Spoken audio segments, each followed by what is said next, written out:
It's Way Up with Angela Yee. I'm Angela Yee, and my Wealth Wednesday partner, Stacey Tisdale, is here. Happy Wealth Wednesday, everybody, and we are so excited. We have a very special guest today, the one, the only Vanessa James. Hi, everybody. I am so excited to be on this program today. See, this is why she's good at what she does. She already started it off right. I know. How are She was you? a media personality, voiceovers. We could just kind of let you Okay. run the show I here. think you're doing a great job, publicist Stacey. Do it. Do it. But, you know, Vanessa, you do have a background in radio and in I media. do. So let's talk about how you got started. And by the way, you can follow her at Vanessa James Media. Okay. Yeah. Thank you. Plug. Thank you. Yeah. Thank you Yee, for the plug. Let's talk about your start in this media business and how you were able to expand your brand. Well, I started off much like you in radio.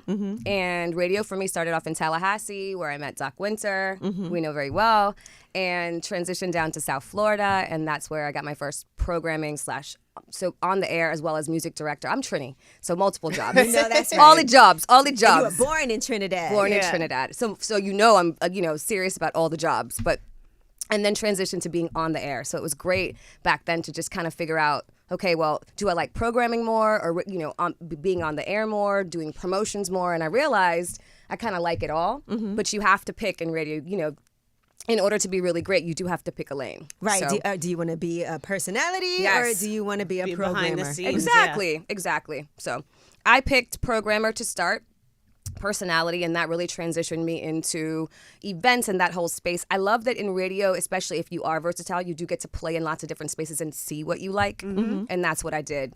So in 2009 when my station flipped, 2010 when my station flipped, I decided I didn't want to go to another radio market, and I started Vanessa James Media at that time so I could pay myself because I was doing a lot of freelance work, and clients would be like, can you send me an invoice? I'm like, oh shit, well, let me figure out what an Get this invoice company is. together. Yeah, let me Yeah. get this company together. And that's how we kind of get started with that, and I transitioned into doing hosting and doing voiceover full time, and that's really how Vanessa James Media was born, really out of necessity. When people always ask me this, if they want to get into radio, because people ask me all the time, course. what Yeah. is the best way? And I yeah. know they ask you as entry well. point, yeah. And things have really changed a lot, though. They have. What would you tell somebody who's listening that's like, man, I've always wanted to get into programming or I've always wanted to be on the radio? Yeah, I would definitely say this. It's a shrinking business, as we know. And I think what's happened, especially with programming, that I know, a lot of the program directors I know are programming multiple stations, 3, 4, 5 stations, right, across the country, even though they're in one market, working in one place. Same thing with a lot of radio hosts, too. They're hosting in multiple markets as well. I would say what's great is you don't necessarily have to travel and hop around right now if you want a radio job. Just know that you do have to be very malleable, as Doc would like to say. He used to always tell me that, V, you got to be malleable. So I say that to say I'd stay, okay, so in the market that you're in, reach out to and find those program directors and hosts that you like and see if you can shadow them, and see if the opportunities come that way. Because a lot of the times that, when people were on the come up for me, they were volunteers, and now we can't have volunteers anymore in radio. You have to be paid. But volunteers, interns, and that type of thing where you could really kind of shadow somebody and see if it's even something that you like, because behind the scenes, it's a lot of work. Look what you ended up doing. You started in a corporation, went entrepreneurial, but now you're not only doing media work, you're doing events, you're doing coaching, you're doing all types of different things. I'm a busy girl. As I was just talking to my son about this. He's interested in sports broadcasting. I'm like, you can't make a living as a journalist anymore. You just can't do it because of the pricing structure, like going into production. So talk about how you are a media, you do your voiceovers, but you've had to build a business around it. Oh, yeah, absolutely. So VJ Media, which I'm very proud, just celebrated 13 years as an Woo, entrepreneur, that's a lucky which is number. wild. It is. It's a big year. This is a superstitious room today. Yes, it is. Yeah. It With is. The person. Okay. And the 13. But I will say the way that I really transitioned and looking back all this time, it's really kind of shown me that versatility for me means, again, allowing yourself to have those opportunities to explore all the different assets. And I'm so excited to be here on your wealth show because I took the time also to save.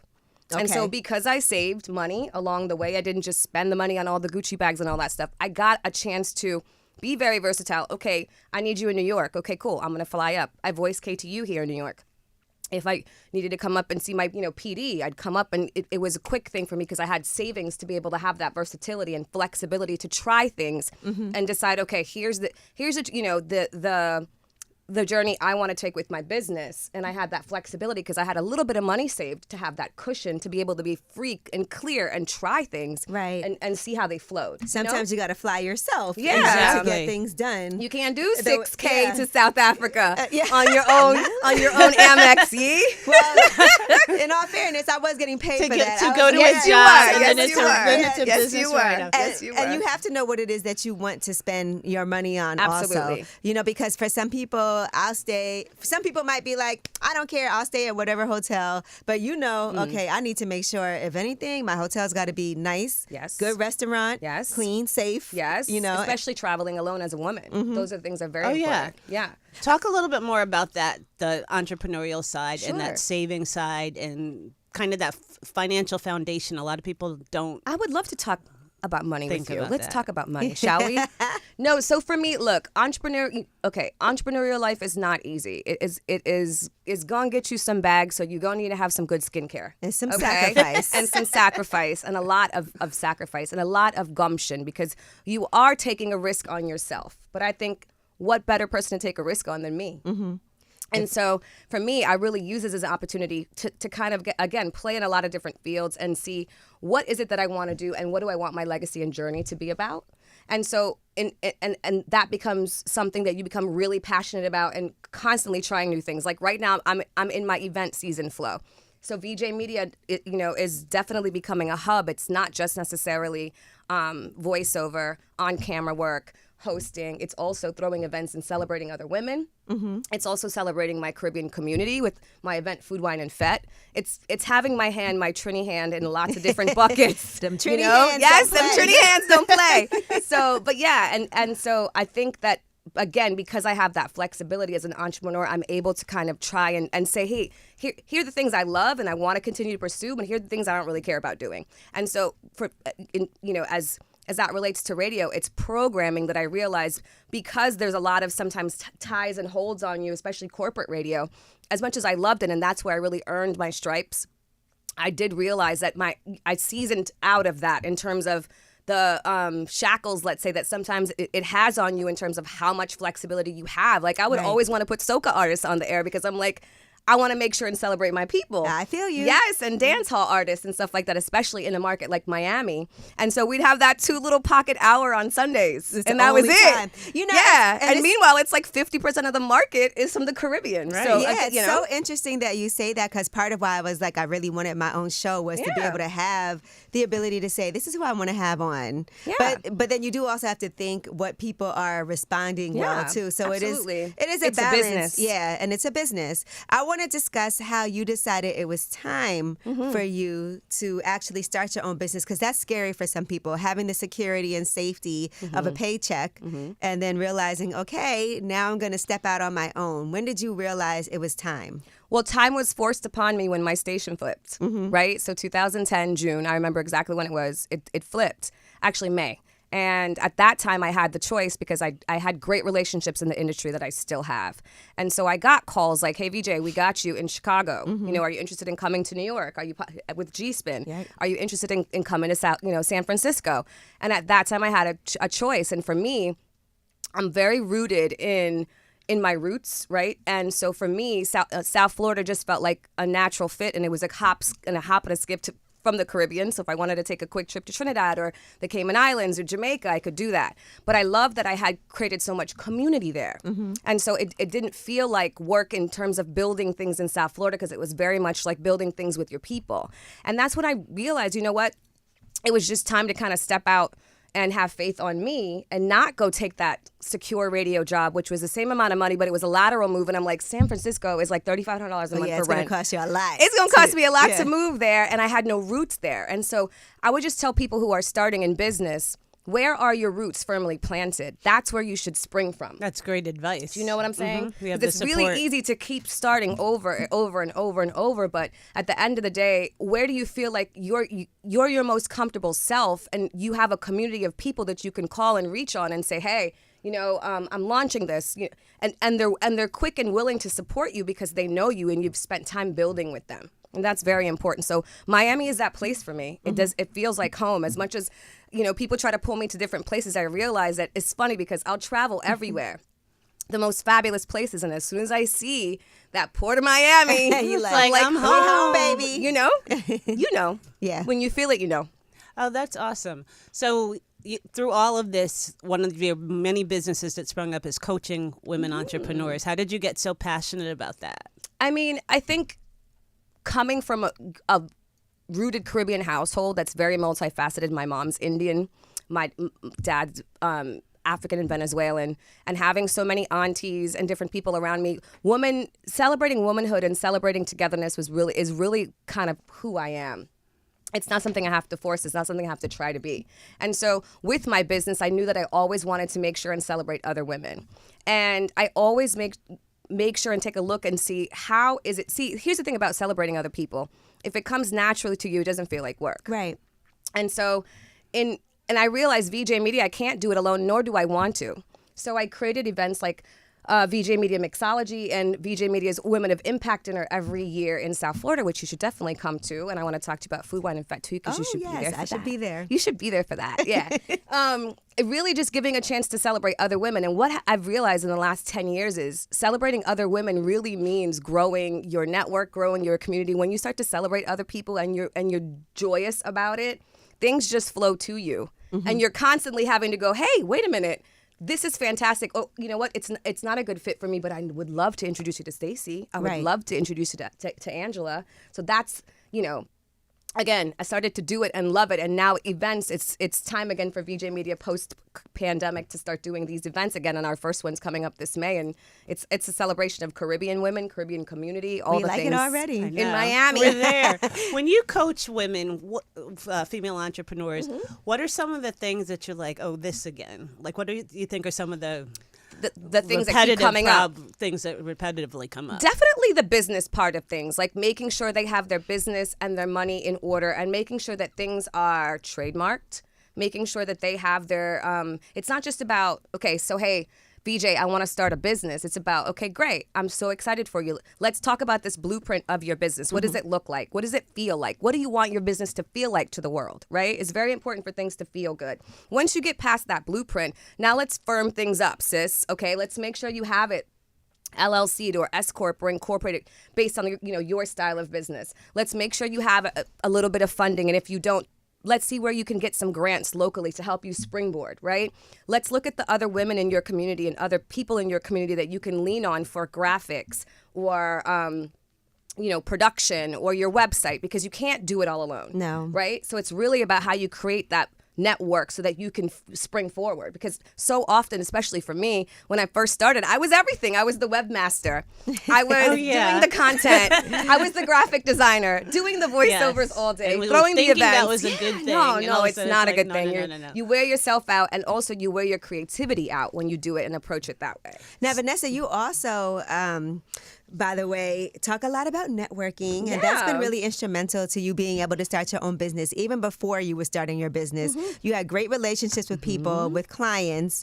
So how did you figure out when it was time for you to start your own company, approaching these clients and knowing the value of what it is that you're bringing to the table? Because I think those financial conversations initially for some people can be difficult to have, and also knowing, okay, what is the price for this? And how do I properly price this? I remember, I'll give you a perfect example. So baby Sam, we all know and love her. Oh, yes. Our girl. So I used to voice a lot of RCA album releases. Usher, Anthony Hamilton, A Keys, a lot. Anything that, new would come out, they'd always send it my way. And she would come to me and she would say, obviously knowing her from radio, well, you're really good at what you do. I want you to voice these projects for me. And I would never know how to price them. How do you price an Usher album release? Right. I don't know. You know what I mean? It's taking me about an hour to do this work. How do I price it? So that's when I realized, that was 2011, 2012, like, VJ, you got to just ask people and stop just assuming, because I was, for a couple of those album releases, underpricing myself and other projects like that.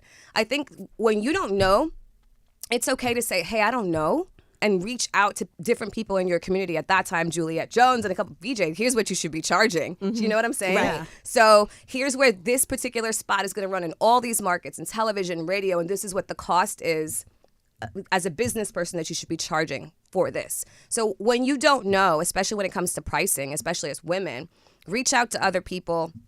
Reach out to strangers if you need to. And I mean, the power of social media is real to And make sure AI, you're asking just those asking questions. you can just absolutely. ask now. Absolutely. So that you make sure you're pricing yourself appropriately.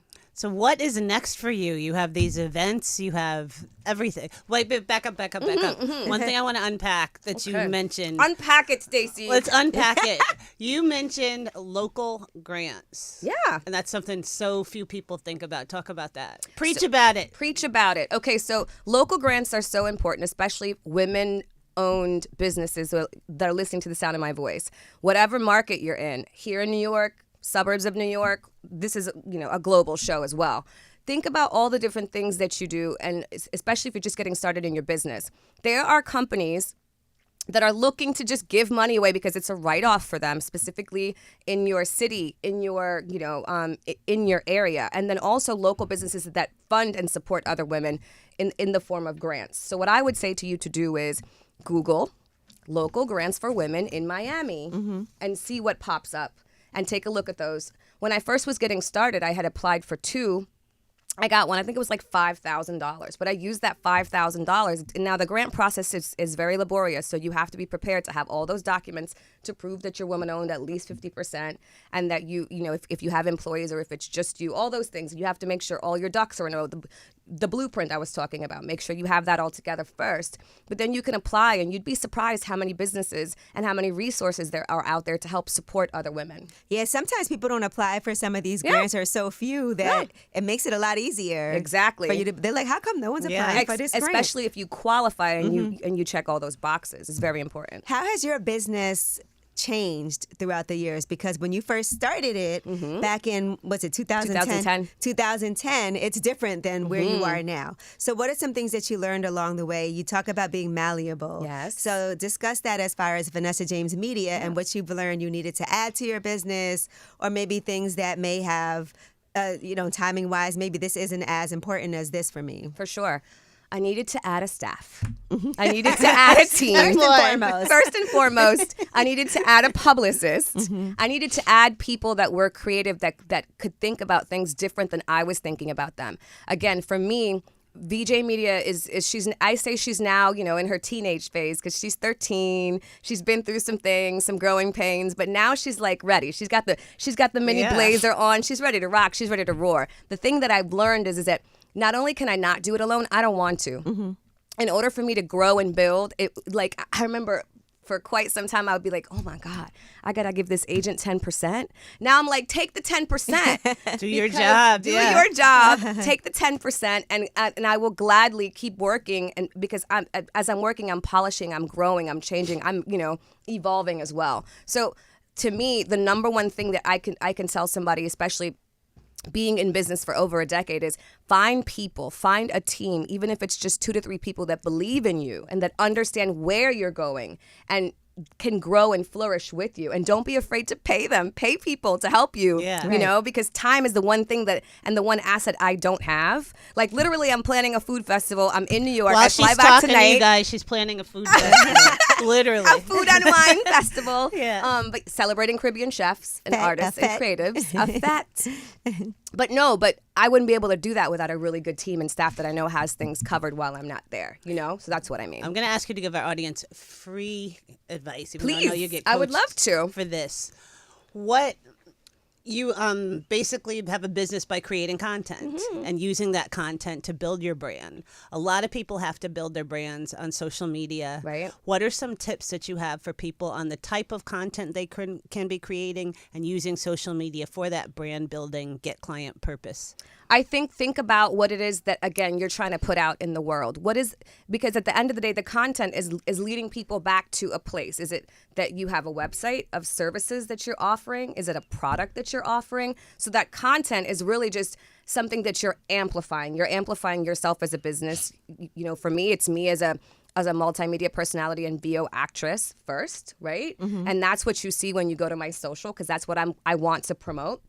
But at the end of the day, think about social really is just a mirror of all the different things that you're doing, right? It's your highlight reel, like I like to say. So at the end of the day, make sure that if it's that if it's that you are a business person, make sure that it's reflecting and promoting the business services that you offer, because so many people are on social media and I'm like, well, wait, are you, it's your business handle. Yeah. What do you offer? Right. What can I purchase? You know what I'm saying? Total.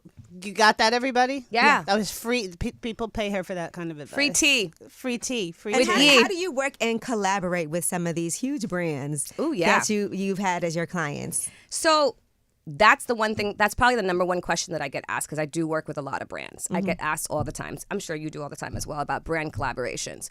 So brands, especially if you're on social and you're a social person and it's an asset that you're offering, a lot of times will come to you. And so the reason that I especially auto brands, I work with quite a few auto brands, and they came to me because in South Florida, I was one of the only people that was cross-promoting and celebrating other women and bringing them together at events. So they're like, we want to be where the women are because the women purchased the cars. Right. And so, again, think about what it is that you're offering. Reach out to brands, to their multicultural directors, to their agencies. That's where people should start with their multicultural departments. Well, if you're a person of color, definitely. Yeah. Or if you're general market, then, but you want to make sure you're reaching out to the people that can make decisions as it relates to that brand's dollars in the market that you're doing something, right? So if it's that you're listening to us and you're in New Jersey and you want to put something together and you want support from a brand, make sure you're reaching out to the representative of the person in New Jersey that can help assist you. And you can find this on LinkedIn. You can find it on their socials. You can find, I mean, it's at the end of the day, we're very interconnected if you pay attention and you look. And LinkedIn is such a valuable tool. It is. It's I've gotten so many jobs and speech, especially speaking engagements, just from being LinkedIn. Yeah. And that's why it's important how your whole profile is set up on there as well, too, and that you're responding. Absolutely. All in a that timely to say, I need to fashion. get better at Me LinkedIn. too. I'm so bad. Yeah, that was the whole point of me saying, I'm like 4 here we are months giving this advice, and I need to Wow, get on my it's like LinkedIn. The last time you posted was We have December. people up here to keep us accountable. Exactly. It's like exactly. the whole point of Wealth Ones is personal. Totally exactly. Well, I want to also make sure that people can figure out how they can get involved with the food, wine, and Okay, fet. can we have a moment? Because as I know that you are here to talk to me about me, but can we have a moment to celebrate your love for all things Caribbeanness and soca?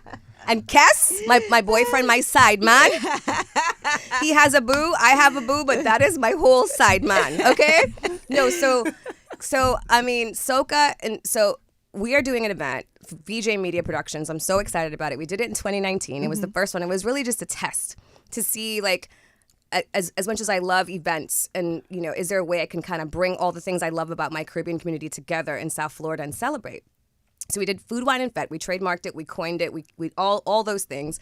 And then we put it together. Well, 500 people showed up. And they were like, this is amazing. That's nice. Yes, this is nice. And I like the way, by the way, started it off. It wasn't like a huge. No. You let it see, like you said, a test. Let's see how it does in the market. Let's throw it and let it grow. And Yee, it's crazy because one thing I love about my Caribbean community, they love not just to fet, but a fet with a purpose is something that they take very personal too. So I love that people are now coming together saying, hey, wait a minute, I want my chef to be a part of this. I want my wine to be a part of this. I want, my chocolates to be a part of this. It's amazing. So it's a love language to my Caribbean community here in South Florida and listening everywhere. And it's Food, Wine, and Fet is happening Saturday, May 18th in Miami. I would love for you to come and take a wine. That Where do sounds like people a go good to sign up time. for all this stuff? foodwineandfet.com. It all goes easy. together. Hello, hi. We and just it's had a whole Vanessa business conversation, Stace. Foodwineandfet.com. Vanessa James LLC Media. What's your website? VanessaJamesMedia.com. That's what I was trying to get at. Yeah. VanessaJamesMedia.com for all things VJ.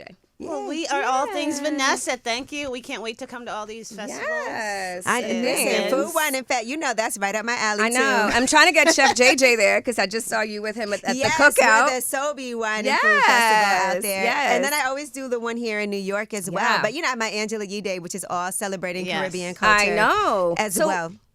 I don't know about this Angela Yee Day. I haven't been invited. I haven't been, but when is it? Because I need to be there. Well, of so August. Angela, the actual day. I know it's community driven, which is amazing, but is, why the so the soca mayor twist? gave me my own day, which is August 28th. Okay. So the They're day super kind of fun. floats around depending on availability because Okay. it'll be at the Barclays in the square in the front. But yes, my mother's Caribbean love from it. Montserrat. And it's Okay. also right around the West Indian American Day Parade. So I kind of wanted that to be a kinda precursor, perfect. very family oriented. I'm from Brooklyn. You know, Brooklyn is like what is Little Caribbean here in New York. Yes. And so that's the reason why that, and then, you know, celebrating my own culture too that I grew up it. that I grew up on as well. So I that's love why it. I'm excited for that. Caribbean food is my number one favorite type of food. Okay, so let's talk about it. What Okay. kind of Caribbean food? And day turns tonight. Okay. And Angela eating. And everybody, Caribbean does not only mean Jamaican food. No, I it just does wanna put that not. right. Let's clear this up right now, okay? But you know, Melissa from the Grill, she's Trini. Yeah. Dahlia used to own Tilly's. I feel like a lot of my friends are Trini. Yes. And so even my makeup artist, she's Trini. And so a lot of the people who are around me. So I will say I do enjoy. You can't get away from us. I can't escape it. Have you been to Carnival yet? I have not. I'm actually going to I've heard St. it's Thomas. the best one. I'm going to St. Thomas Carnival, though. Oh, you're gonna by the love way. it. I missed Trinidad this year. You're but gonna love St. Thomas I feel like Carnival. for Trinidad, you have to really be ready. Not only do you have to be ready, I keep prepare telling you, you have to yourself. prepare yourself mentally, physically, and financially, Stacey, because it's an investment. Trinidad Carnival is not for you to tote load, meaning you can't be like half stepping it. You gotta. It's a commitment. It's like the Super Bowl of carnivals. Right. You got to sleep So, for like a month beforehand. You gotta so get you through the gotta- playoffs first, and you gotta qualify before you gonna can get to start that training carnival. now. Yes, it's amazing. It'll Well, change your life. You're amazing, and we appreciate you for coming through. You are just like a breath of fresh air. Thank you for blowing through. I am Really so honored to appreciate be here. And even just for you being in the business that I'm in, Yeah. you know, that is amazing to me just to see how you've managed to do that. Because sometimes it is scary to leave the safety Yeah. net of having a day job. Yeah. You know, I try to do both. So I try to like fund everything I have going Yeah. on with my day job also, you know, because I do love what I do. But I think that it's very admirable and commendable that you have these great relationships here that have transferred over Yeah. to VJ Media also, so that they already still are going to be using you, are clients of yours, just Absolutely. because of how you've sown those seeds. Yeah. Well, So, thank you. That's an important thing for anybody right now who has a Congratulations. 9 to 5 that's trying to figure out starting their own thing. Start with that 9 to 5 and see how they can become your client. Absolutely. That's the first place I looked. That's why you can't mess up at work trying to do your side hustle too. Yeah. Come on. And that's why it's important to be good to people because they don't forget how you make them feel. I was listening to you get interviewed, and you said your mother told you that treat the janitor and the Yes. CEO the same. The same. Absolutely. With the same respect. Yes. Absolutely. Yeah. Don't treat them Don't both bad. sleep on the Wait, janitor. Don't treat them both badly. No. With respect. Well, thank you so much. We really appreciate you, and we're looking forward to doing more with you in the future. Same. Can't Looking wait forward for to it. Can't wait for all your events. Okay. Thank you, Stacey. Thank you, Angela, for having me. Of course. Way up.